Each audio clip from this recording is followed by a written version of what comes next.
அஸ்ஸலாமு hi friends. எல்லோரும் ரமலானுக்காக preparation பண்ணிகிட்ருக்காங்க. நான் எப்போவுமே என்னால் முடிஞ்சதை முன்னாடி 1 வீக் 10 டேஸ் கிட்ட பண்ணி வச்சுக்குவேன். அதிலேருந்து உங்களுக்கு ஏதாவது யூஸ்ஃபுல்லாக இருக்கும் அப்படின்ட்டு ஒரு சின்ன சின்ன டிப்ஸ், சின்ன சின்ன விஷயங்கள் ஷேர் பண்ணியிருக்கேன். ரமலான் அப்படின்னாவே நம்ம நோன்பு திறக்கும்போது கண்டிப்பாக பேரிச்சம்பழம் இல்லாமல் இருக்காது. ஸோ பேரிச்சம்பழம் ஒரு 2 பாக்ஸ் கிட்ட எடுத்து வச்சுட்டேன். இது கொஞ்சம் வெளிநாட்டு பேரிச்சம்பழம், ஃப்ரெண்டு கொடுத்துருந்தாங்க துபாயிலேருந்து. அதனால அதை எடுத்து வச்சுட்டு அதுக்கப்புறம் பார்த்திங்கன்னா தாளிக்குழம்பு மசாலா, அப்புறம் ராகி சாக்கோ மால்ட்டெல்லாம் கஸ்டமர்ஸ் கேட்டிருந்தாங்க. அதெல்லாம் இன்றைக்கு காலம்பரை தான் எல்லாம் கொஞ்சம் ரெடி பண்ணியிருந்தேன். அதுக்கப்புறம் நான் வீட்டில் ஓட்ஸ் நிறையா இருந்துச்சு.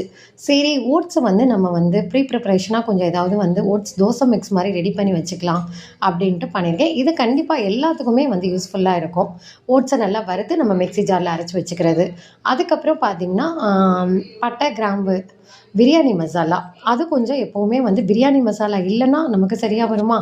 பிரியாணி மசாலா நான் வீட்டுக்கு தக்கன ரெடி பண்ணிக்கிட்டேன். அதுக்கப்புறம் இஃப்தார் டைமுக்கு சமோசா, கட்லெட்டுக்கெல்லாம் கரம் மசாலா தூள், அப்புறம் மிளகு ஜீரகம் தூள், இதெல்லாம் நம்ம எல்லா சமையலுக்குமே நம்ம யூஸ் பண்ணிக்கலாம். அதுக்கப்புறம் ஊறுகாய் சகருக்கு கொஞ்சம் ஏதாவது ஊறுகாய் இருந்தாலும் நல்லாயிருக்கும் அப்படின்ட்டு ஊறுகாவை எடுத்து ஒரு பாட்டிலில் வச்சாச்சு. அப்புறம் சிக்கன் 65 மசாலா, இது நம்ம நார்மலாக எல்லாருமே ரெடி பண்ணக்கூடியது தான். அப்புறம் பஜ்ஜி மாவு, அப்புறம் ஓட்ஸில் நான் தோசை மிக்ஸ் அரைச்சிருந்தேன்ல அது, அப்புறம் கொஞ்சம் களி மிக்ஸ் இருந்துச்சு. அதையுமே ஒரு பாக்ஸில் தனியாக போட்டு வச்சாச்சு. சரி, குழந்தைங்களுக்கு யாருக்கும் தேவைப்பட்டாலும் யூஸ் பண்ணிக்கலாம் அப்படின்ட்டு இது எல்லாமே அதாவது மசாலாவை பாட்டிலில் போட்டு ஃபில் பண்ணி வச்சுட்டேன். இன்னும் கொஞ்சம் பொருள்லாம் ரெடி பண்ணுறது இருக்குது. அதை அடுத்த வீடியோவில் கண்டிப்பாக நான் ஷேர் பண்ணுறேன்.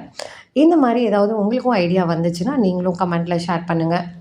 இந்த வீடியோஸ் பார்க்குற எல்லாத்துக்குமே யூஸ்ஃபுல்லாக இருக்கும். ஸோ வீடியோ பிடிச்சிருந்தா லைக் பண்ணுங்கள், சப்ஸ்கிரைப் பண்ணுங்கள்.